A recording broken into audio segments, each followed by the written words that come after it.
Hello my chickens, welcome to my channel. So in today's video, I'm going to be doing a Q&A because it's been so long since I've sat down and just answered some questions. So if you guys are wondering, I did this makeup look on my Instagram. So if you guys want to see how I did it, head over to @ShinyGrimmin. I'll have it down in the description below if you guys do want to see it. But I actually love how it turned out.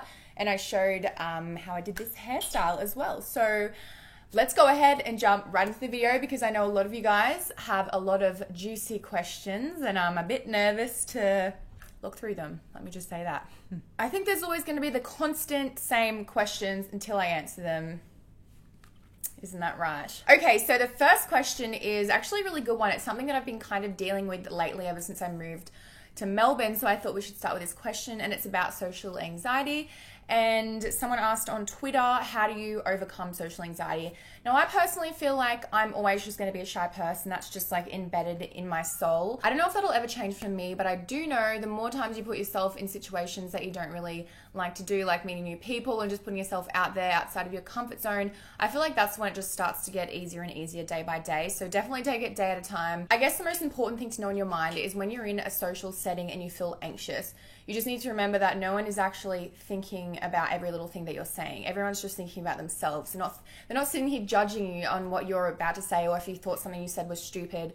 And I know for me, I'm like, oh my God, I haven't said anything in like 5 minutes. I need to like speak. Like sometimes I get to that level, hardly ever, but if I do, that's when you need to just breathe and understand that it's really not a big deal. You're just having conversations, you're just meeting people, you're just being a human. It's fine. Relax. That's what I try to tell myself anyway. So, in what way does Tommy feel more right than previous relationships? Is he the one?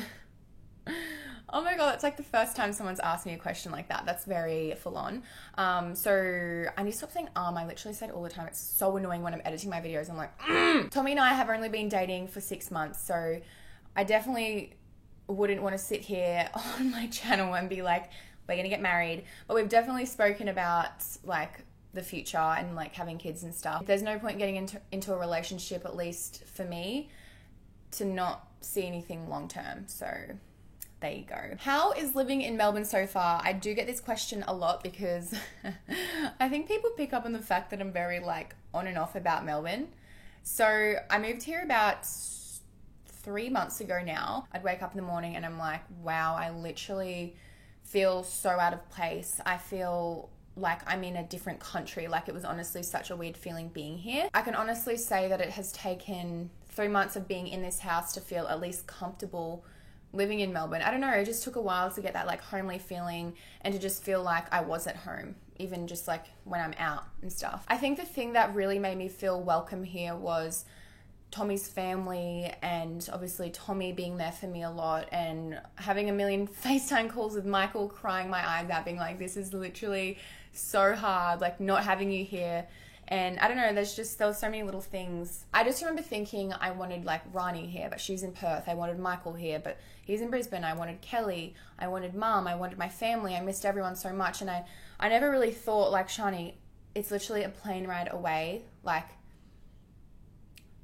obviously it's so different not being able to just jump in the car and go see them. And the only thing that really held me back from not moving is I just feel like this is something that is really helping me grow as a person because I'm outside of my comfort zone right now. I still feel a little bit uncomfortable being here because on top of not having people super close to me in Melbourne with me like I used to, there's been like an influx of hate. Like it's literally insane. And there's people saying like, go back to Brisbane, we don't want you here. Like all these people from Melbourne just like commenting horrible things on my photos and just like, obviously you guys have seen the hate, and if you haven't, then love that for you. But yeah, there's just so much hate. So all of that at the same time was just like really overwhelming, and I was just like, oh my God, I just don't feel wanted here. But I was like, at the end of the day, like I'm doing this for me. I'm growing as a person. I'm learning so much. I'm literally over here pretty much by myself, like in a different state. So for me to be able to meet new people and feel comfortable here, like I'm just so proud of myself for doing that because I'm literally like an introvert. Like I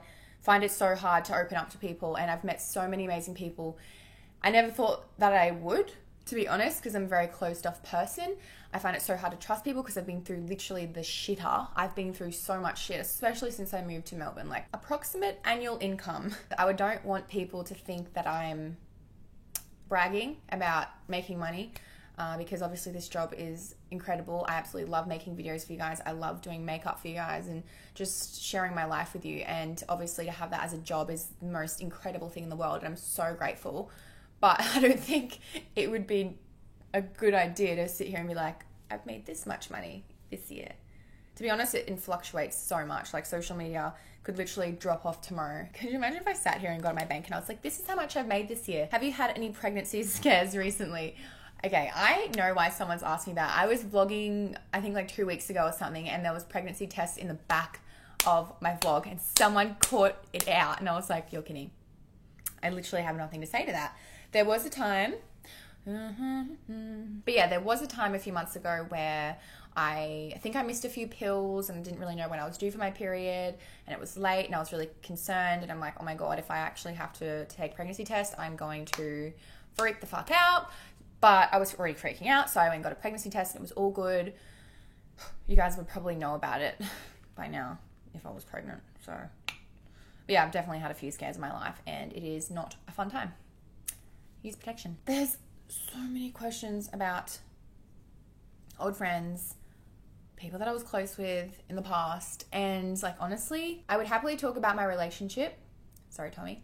And I would happily talk about myself, but I don't think I could ever talk about family problems or problems that I've had with friends. I just don't think it's fair, because there's always going to be two sides to a story, and I'm not going to sit here and start more drama when everything was literally so blown out of proportion on social media. I just cannot be bothered dealing with that, because I honestly have no time for negativity. But I just want you guys to know the air is clear. Okay. And if you don't know what I'm talking about, good. Do you find that introducing your significant other to your followers changes the relationship dynamic? If so, how?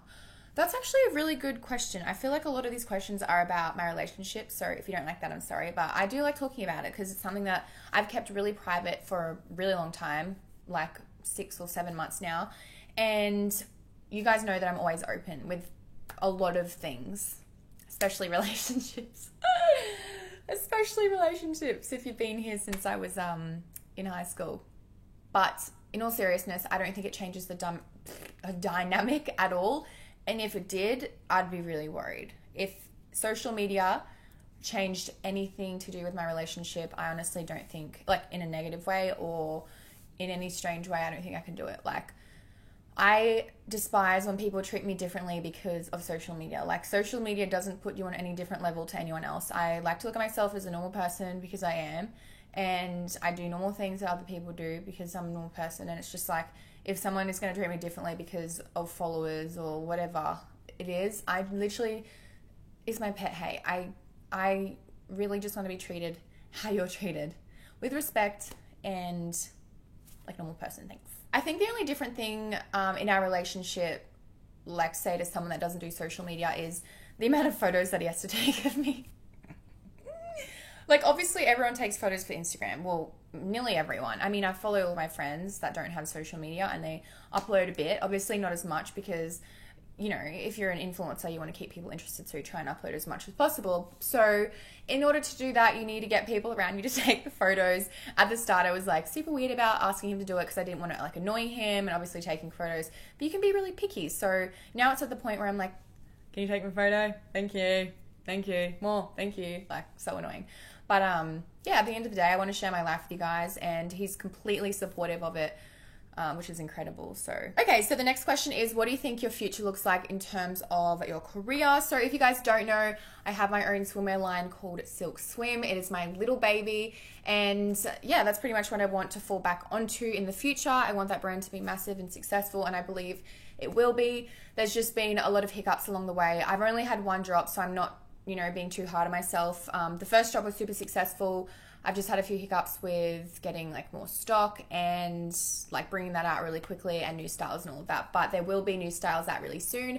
I want my brand to be very diverse. I want everyone to feel included. I want to have styles for everyone, big boobs, small boobs, literally everyone. And eventually that's what I will do. The first drop was literally just like very basic. I was supposed to bring something out like really soon after. A lot of behind the scenes things that you guys probably wouldn't care about, but I just want you to know that there will be some fresh styles coming out really soon, and I promise there'll be something you'll like, and I promise there'll be more coverage and all of that stuff. But head over to Silk Instagram if you want to, be updated on that. But you know what? That was pretty much the first like proper company that I started up on my own. So there obviously was a whole lot of things for me to learn, and I definitely have learned a whole lot of stuff, and now I know exactly what I need to do. I know exactly what people want. I know exactly what sizes I need to get. I know exactly how many pieces to get so they don't sell out really quickly like they did last time. So yeah, I've just learned a lot, and I'm so excited for the future. I was just about to finish, but I just got the most interesting question. It is, have you and Michael ever gotten with each other? That actually genuinely makes me want to vomit. And he would honestly say the exact same thing, like, that makes me ill. So actually, we have kissed twice on the lips. Well, they're both on camera actually. One was at my 21st birthday. He thought it would be funny if we kissed. I didn't want to reject him on camera, so I was like, and then the second time, I actually filmed us kissing just because I thought it was funny, and I was drunk both times, which is probably why it happened. So here we are, Bindi. Kissed him twice. Anyways, guys, I really hope you enjoyed today's video. If you did, please give it a big thumbs up. That was actually really good to get all of that stuff off my chest. I feel like I needed to just sit down and be open with you guys because it has been a hot minute. So I love you all so, so much, and I will see you very soon. Mwah. Bye. Oh my God, and also I have a very special announcement on my Instagram very soon, so make sure you turn my post notifications on so you don't miss it. It's going to be massive. Believe me. And it has nothing to do with my swimwear line. Thank you. Bye.